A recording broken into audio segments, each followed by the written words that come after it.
Mesdames et messieurs, bonsoir. Il est 20h sur ITV, c'est parti pour le journal. À la une de l'actualité, ce soir, rappel à Dieu du Khalif général des Layènes, Serigne Mouhamadou Makhtar Laye, à l'âge de 73 ans. Il a été inhumé à Yoff Diamalaye. Il était le 6e Khalif général des Layènes. Le guide religieux laisse derrière lui un vide immense. Son portrait à suivre dans cette édition avec Elisabeth Grastine. Le Khalif général des Layènes, Serigne Mouhamadou Makhtar Laye, a tiré donc sa révérence et plonge la communauté layène dans une profonde tristesse portée à la tête du Khalifa depuis 2021. Il laisse derrière lui le souvenir d'un guide spirituel respecté et écouté. Les témoignages sont unanimes. À suivre le reportage de Satou Diba. Rapport de la Cour des comptes, plusieurs dossiers transmis au procureur général en vue d'éventuelles poursuites judiciaires. La révélation a été faite ce matin par le premier président de la Cour des comptes, Mamadou Faye, reconnaît tout de même qu'il y a une amélioration à faire concernant la communication de la Cour des comptes.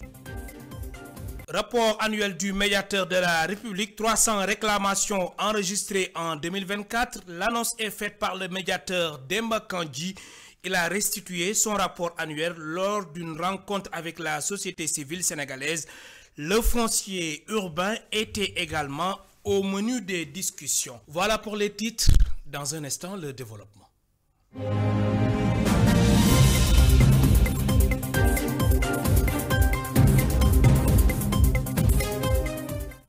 Bonsoir et bienvenue. Je vous le disais il y a un instant, rappel à Dieu du Khalif général des Layènes, Serigne Mouhamadou Makhtar Laye, à l'âge de 73 ans.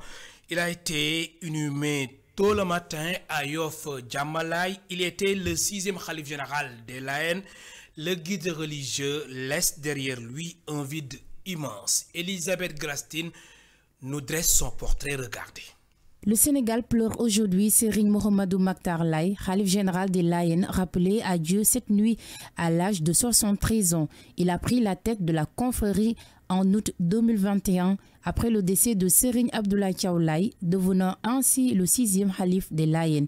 Fils de Seydina Mandione Laye, 2e Khalif de Seydina Limamou Laye et de Yafatignon, Serigne Mouhamadou Makhtar Laye appartenait à une famille au cœur de la spiritualité et de la foi. Mais au-delà de son rôle religieux, il a été aussi un homme de savoir. Après ses études secondaires au lycée Blaise Diagne de Dakar, il a poursuivi sa formation au Maroc et en France, où il a séjourné pendant près de 10 ans avant de se consacrer à sa carrière dans le domaine des télécommunications. Retourné au Sénégal en 2021, après le départ de son prédécesseur, était pour lui une mission de foi et de service. Son expertise en informatique et en télécommunications n'a jamais pris le dessus sur sa vocation spirituelle. Ce mélange de savoir-faire technique et de sagesse profonde a fait de lui un guide respecté et humble, véritable modèle pour la communauté layène. Serigne Mouhamadou Makhtar Laye a marqué l'histoire de la communauté layène par sa discrétion, sa grande humilité et son profond engagement pour la paix et l'unité. Son départ crée un vide énorme, mais son héritage spirituel et humain perdurera à travers les générations futures. Il a été inhumé ce mercredi matin à Yoff Diamalaye, laissant derrière lui un souvenir impérissable dans le cœur des musulmans et de ses fidèles. Elisabeth Grastine, le Khalif général des Layènes, Serigne Mouhamadou Makhtar Laye, a tiré donc sa révérence et plonge la communauté layène dans une profonde tristesse. Porté à la tête du Khalifa depuis 2021, il laisse derrière lui le souvenir d'un guide spirituel respecté et écouté. Les témoignages sont unanimes. Yoff Layène est toujours sous le choc. Reportage Satou Diba et Cheikh Ahmed Tidiane Diouf. C'est avec un cœur meurtri que les habitants de Yoff Diamalaye ont exprimé leurs sentiments après la disparition de Serigne Mouhamadou Makhtar Laye, Khalif général des Layènes, rappelé à Dieu dans la nuit de mardi à mercredi. Aujourd'hui, nous avons eu une perte, une grosse perte, et en l'occurrence Seydina Mouhamadou Makhtar Laye, Khalif général de la communauté layène. Et du point de vue de ses responsabilités, mais du point de vue de sa vision et de sa manière de gérer la communauté et la cité. Il a été vraiment exemplaire. Il ne parlait pas beaucoup, il ne sortait pas beaucoup. Il est très discret, mais également c'était quelqu'un qui avait la capacité de manager une communauté. Intronisé Khalif général des Layènes en 2021, Seydina Mohamedou Makhtar Laye laisse derrière lui un vide total. Tout un chacun qui avait une compétence qui pouvait servir la communauté, le défunt Khalif avait cette manie, cette capacité de te responsabiliser, de t'accompagner pour qu'ensemble qu'on puisse arriver au résultat attendu par la communauté. Il incitait les gens à être de vrais musulmans. Nous éviter la calomnie, éviter tout ce qui est les discours, les communications malsaines que nous voyons dans les réseaux sociaux actuels. C'est quelqu'un qui alertait, comme son défunt grand frère cela qui disait, nous allons vers une traversée numérique extraordinaire. Cette mère de famille est toujours sous le choc.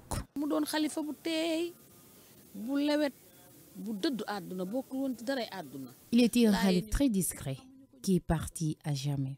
L'ancienne et la nouvelle génération n'ont pas eu l'occasion de le connaître. Oui, parce qu'il était tellement discret. C'est une triste nouvelle qui nous a surpris. Je présente mes condoléances à toute la population sénégalaise et je prie que tout soit facile pour ce nouveau khalife général des Layènes, Serigne Mouhamadou Lamine Laye.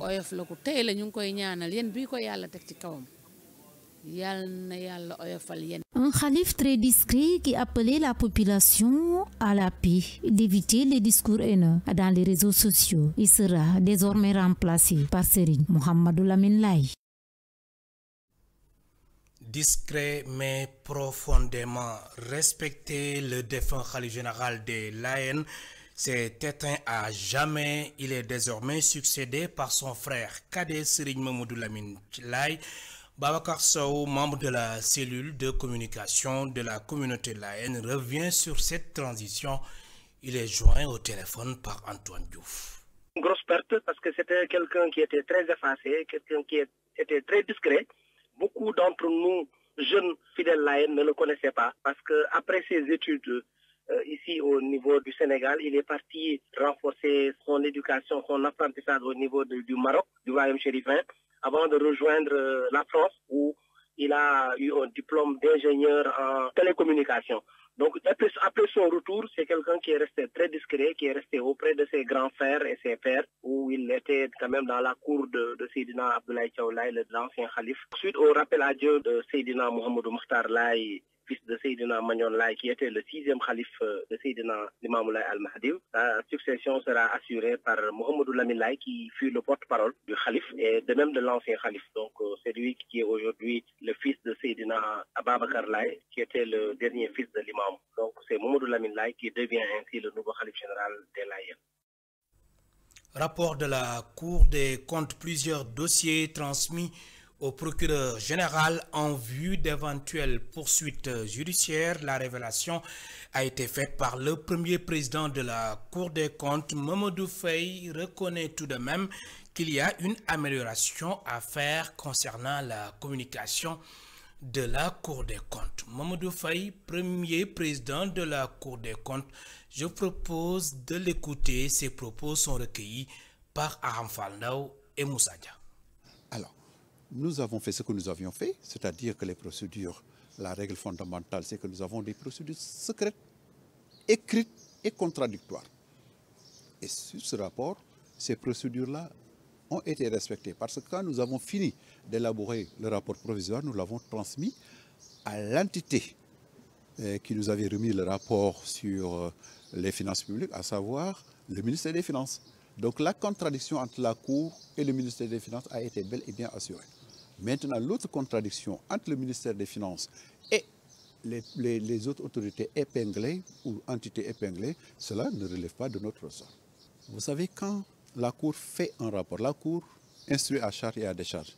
Quand il y a un rapport, il peut y avoir des faits qui relèvent de la Chambre de discipline financière, à savoir les fautes de gestion, tout comme il peut y avoir des faits susceptibles de relever du pénal.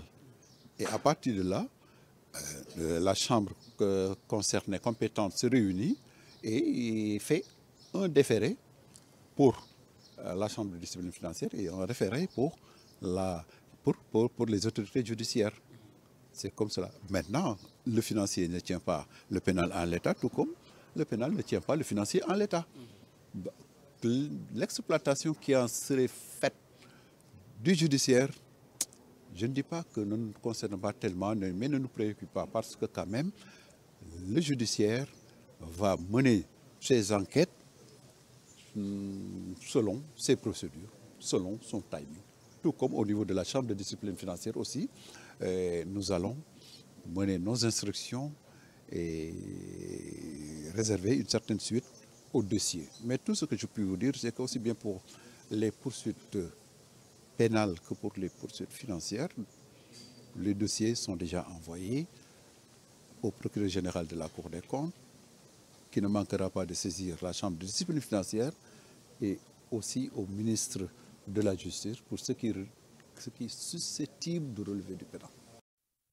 Mamadou Faye, premier président de la Cour des comptes, a fait cette déclaration à l'occasion de l'ouverture de la 10e Assemblée générale de l'Association des institutions supérieures de contrôle ayant en commun l'usage du français.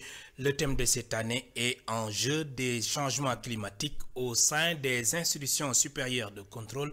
Des missions d'audit sont aussi inscrites dans le programme de la Cour des comptes du Sénégal pour anticiper sur les changements climatiques, n'est-ce pas, Aram Falndao?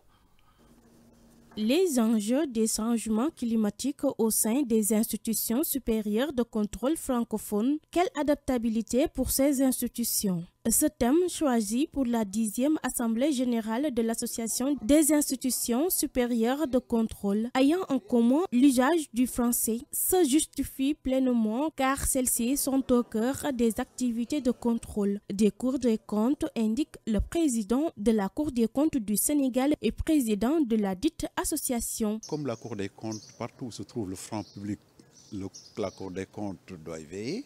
Alors nous nous intéressons aussi à l'audit, aussi bien à l'audit de la mise en œuvre de cette OED que sont les changements climatiques, que aussi nous nous intéressons aussi à l'audit des masses financières qui sont utilisées, dépensées pour lutter contre ce fléau mondial.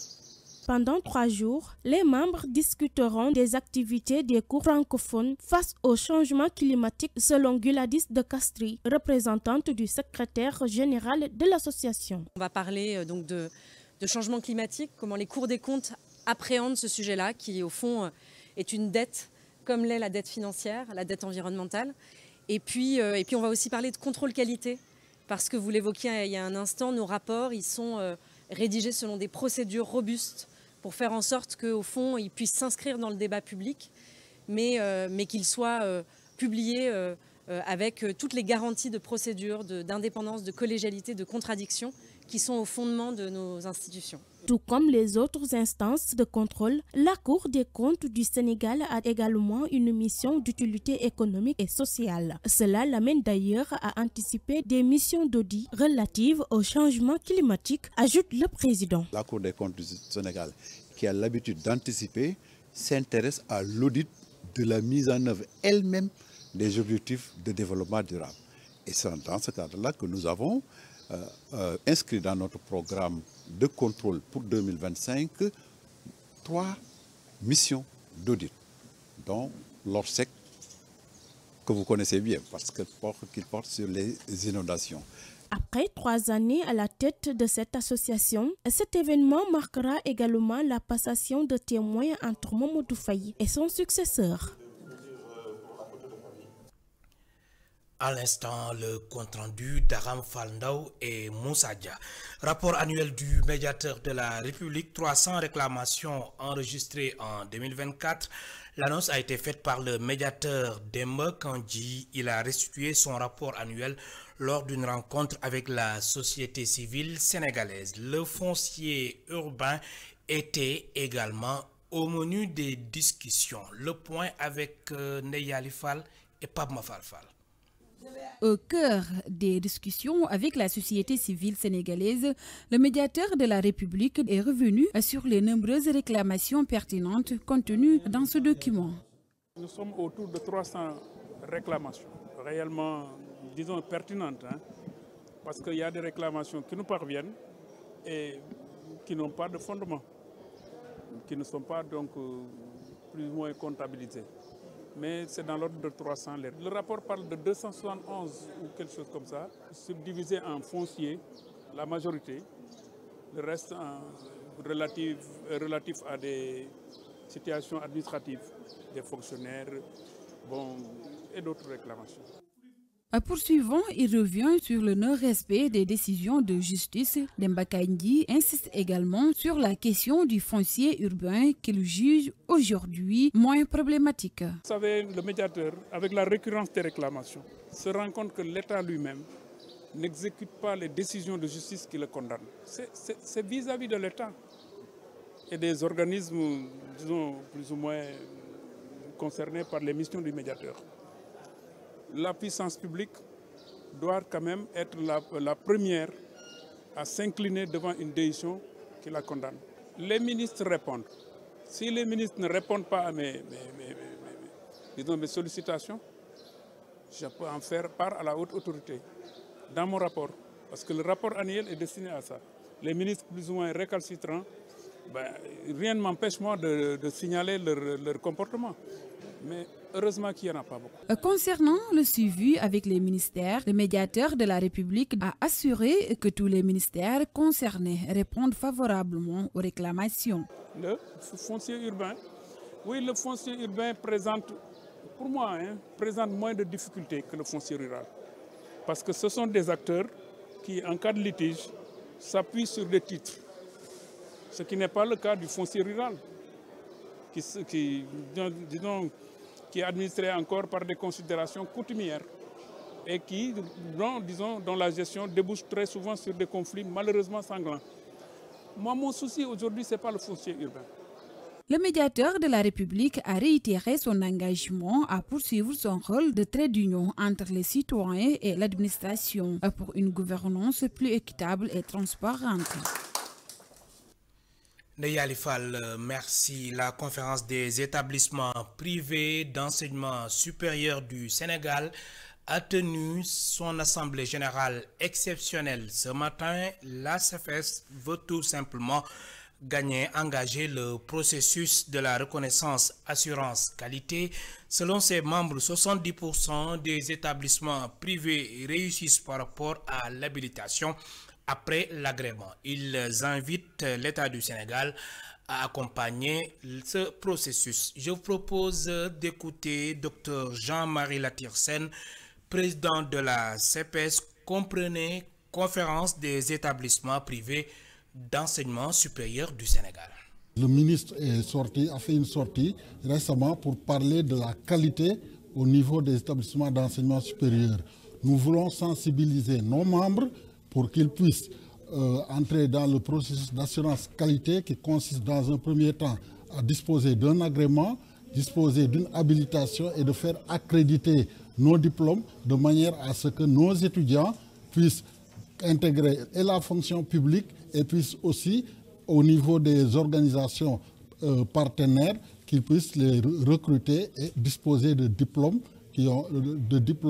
reconnus. Aujourd'hui, quand on aura renouvelé nos instances, nous comptons mettre la qualité au cœur de nos activités, donc appuyer nos différents membres afin que tout le monde puisse arriver à disposer des habilitations et des accréditations nécessaires. Nous n'avons pas de difficultés particulières par rapport au processus d'assurance qualité. Le conférencier l'a dit tout à l'heure, il y a au moins 70% de réussite par rapport aux habilitations et 68% pour les habilitations. Donc il n'y a pas de difficultés particulières. Maintenant, c'est un processus qui est nouveau au niveau du Sénégal. Il y a des établissements qui ont eu des agréments provisoires, qui ont eu des agréments définitifs et qui ne sont pas aller vers l'habilitation. Le ministère a un rôle à jouer de ce côté pour amener tout le monde à aller vers l'habilitation institutionnelle et l'accréditation des diplômes pour permettre aux étudiants de disposer de diplômes reconnus. Ouverture aujourd'hui à Dakar d'un colloque international sur le contentieux des affaires locales en Afrique. C'est une initiative du laboratoire État de l'école doctorale Sciences juridiques, politiques, économiques et de gestion de l'université Cheikh Anta Diop de Dakar. Chercheurs, spécialistes du droit et ministres venus de plusieurs pays francophones du continent réfléchissent ensemble sur les enjeux et perspectives de la gouvernance locale. Les détails avec Elisabeth Grastine et Barroso. Ce colloque international, marqué par la participation d'experts et de praticiens du droit, s'est tenu dans le but de proposer des solutions concrètes aux nombreuses difficultés juridiques rencontrées dans divers secteurs, notamment en matière de gouvernance locale. Monsieur le Président du comité scientifique a rappelé tout à l'heure que dans plusieurs domaines, il y a des difficultés en termes de droits octroyés aux entreprises, droits octroyés aux collectivités territoriales, droits octroyés aux citoyens. C'est pourquoi vous avez vu dans les panels, il y a un contentieux foncier, il y a un contentieux constitutionnel, il y a un contentieux financier et fiscal qui montre la diversité, il y a aussi un contentieux électoral. Les conclusions issues de ces travaux seront remises aux autorités compétentes afin de contribuer à une réforme juridique adaptée aux réalités locales.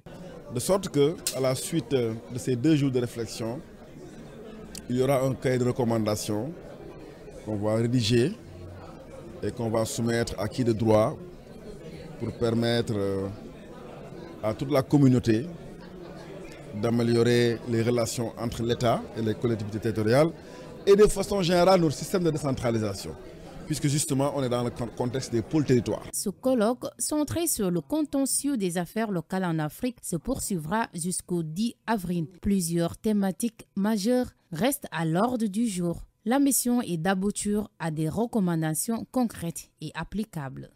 23 députés de l'opposition ont saisi le Conseil constitutionnel concernant la loi d'interprétation de l'amnistie. Ces parlementaires contestent la conformité de cette loi à la Constitution sénégalaise. Ils estiment qu'elle viole les principes fondamentaux de l'état de droit. Un collectif de 7 avocats a été constitué. Réunion du Conseil municipal de Dakar, Moussa Diakhaté dénonce la présence policière. Il a invité les autorités à revoir le fonctionnement de l'institution municipale. Ces propos sont recueillis par Barroso. C'est dans l'ordre normal de l'organisation de la ville de Dakar. Le conseil municipal était convoqué éventuellement pour statuer, pour l'ordre du jour pour statuer sur des autorisations. Et les commissions concernées sont prévues le jeudi, intercommission, et la plénière le lundi. La seule fausse note, c'est que nous sommes toujours comme si nous étions encore en guerre. La présence des policiers dans l'enceinte n'augure pas un climat de sérénité, alors que Dieu sait, vous pouvez constater par vous-même, il y a une excellente ambiance de travail des conseillers municipaux de tous bords, parce que ce qui nous intéresse, c'est Dakar, c'est que les préoccupations des Dakarois et Dakaroises puissent être prises en compte, et on est dans ça. Sinon, on est dans l'ordre normal d'un conseil municipal qui marche comme ça se passe un peu partout à travers les collectivités territoriales du Sénégal. Il y a plusieurs conventions qui devraient être signées par Madame le maire, et cela c'est avant, tiens juste à dire, c'est avant que Ngoné ne soit là, c'était du temps de Barth, et c'est dans la coopération de la ville de Dakar, et en tout cas les nouvelles sont très bonnes pour la ville en termes d'engagement, mais surtout en termes de volonté de sortir de l'ornière. Ce serait peut-être une occasion de faire un clin d'œil aux agents des collectivités territoriales, notamment de la ville de Dakar, dont nombre d'entre eux peinent toujours à disposer de leur bulletin de salaire. C'est l'occasion d'en profiter et d'inviter les autorités à prendre à bras le corps cette question névralgique, sans laquelle on ne saurait réussir un développement à la base viable. Le maire de la commune de Dieuppeul-Derklé a également exprimé son mécontentement face à la présence des forces de l'ordre. Cheikh Gueye a par ailleurs déploré l'absence de maire. Il a lancé un appel aux autorités pour régler rapidement cette situation. Il est toujours au micro de Barroso. En venant à la réunion du conseil municipal de la ville de Dakar, je ne m'attendais pas à une présence aussi massive. J'ai eu même le réflexe d'interpeller certains d'eux pour leur dire que vous êtes une fierté nationale, voire même internationale. N'acceptez pas qu'on vous ridiculise, qu'on vous utilise sur des choses qui sont insensées. La présence des forces de défense et de sécurité au niveau de l'hôtel de ville n'a aucun sens. Avec la décision du préfectoral, nous sommes restés sur notre faim. Quelle est la suite? Est-ce qu'on va faire la politique du pourrissement ou bien est-ce qu'on va laisser la situation évoluer comme ça sans nous dire mais qu'ils disent véritablement quelle est la situation. C'est une situation bâtarde à la limite au niveau de la ville de Dakar. C'est du jamais vu. Dakar, c'est la capitale du Sénégal, c'est la capitale de l'Afrique. C'est une ville de défi et d'audace. Dakar ne peut pas rester sans main. La balle est dans leur camp. Je me dis quelque part, ils ont pris une décision, mais ils ne savent pas jusqu'où ils peuvent aller avec cette décision. Ils se sont plantés certainement parce que je ne pensais pas que, quelles que soient les contradictions, qu'on en arriverait là. Parce que le maire Barthélémy Diaz a été élu massivement par les populations de Dakar. Et il était en train d'abattre un excellent travail à la satisfaction et au profit des populations de Dakar, reconnu de tous. Pour quelle raison un citoyen lambda sorti de nulle part se permet, avec la jonction des autorités, avec l'audace même d'un préfet, pour dire non, il faut mettre fin à la fonction du conseiller municipal de Barthélémy et le démettre de sa fonction de maire. Mais c'est du jamais vu. L'Afrique n'a pas besoin de ça. Je vous renvoie à notre hymne national. Pincez tous vos koras, frappez les balafons. Unissons-nous. Mettons-nous ensemble pour le développement de ce pays. C'est ça qui importe. Quelles que soient les contingences partisanes, la vie suit son cours. Et les choses vont évoluer. C'est cela et c'est pourquoi je lance un appel solennel aux uns et aux autres à nous donner la main dans la main, pour qu'ensemble nous puissions contribuer à construire notre pays. Lancement du projet d'art atelier, le gouvernement du Sénégal a investi 16 milliards de francs CFA pour la réinsertion professionnelle des talibés. Ce projet concerne 15 000 daara. Le ministre de la formation professionnelle et technique a annoncé que cette initiative va permettre à 70 000 à 700 000 jeunes d'ici 2029 de bénéficier de formations visant à renforcer leur employabilité. Satou Diba et Séléman Diallo. Désormais, les talibés âgés de 15 à 30 ans bénéficieront de formations professionnelles afin de booster l'employabilité au Sénégal, nous indique le ministre de la Formation professionnelle et technique. Ce projet incarne la vision audacieuse de notre chef de l'État qui place la jeunesse et l'inclusion au cœur de sa politique conformément à l'agenda national de transformation Sénégal 2050.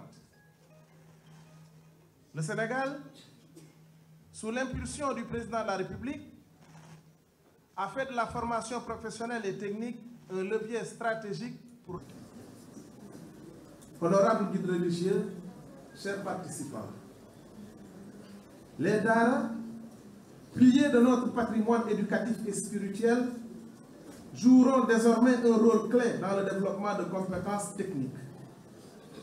Grâce à ce dispositif, les talibés auront accès à des formations certifiantes combinant savoir-faire traditionnel et modernité tout en préservant nos valeurs.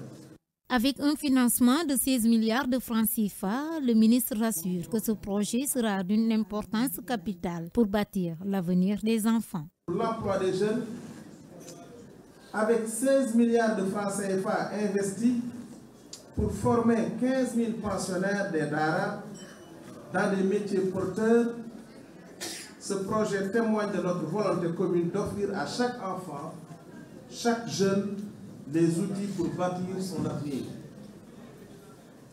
Je tiens à rassurer tous les acteurs ici présents. Le financement de ce projet est une priorité absolue.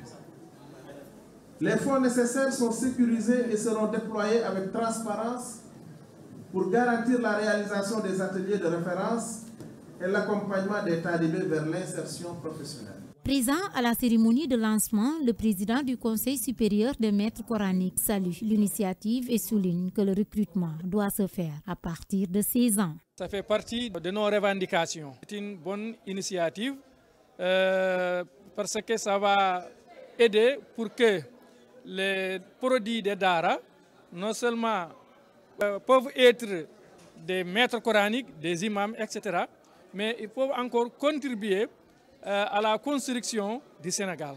Le porte-parole du gouvernement précise que les Dara joueront un rôle essentiel dans le développement. C'est pourquoi 700 000 jeunes seront formés d'ici 2029 dans le cadre de la grande offensive pour la formation professionnelle et technique. Mesdames et messieurs, c'est la fin de ce rendez-vous avec l'actualité sur ITV. Merci de nous avoir suivis. Bonsoir.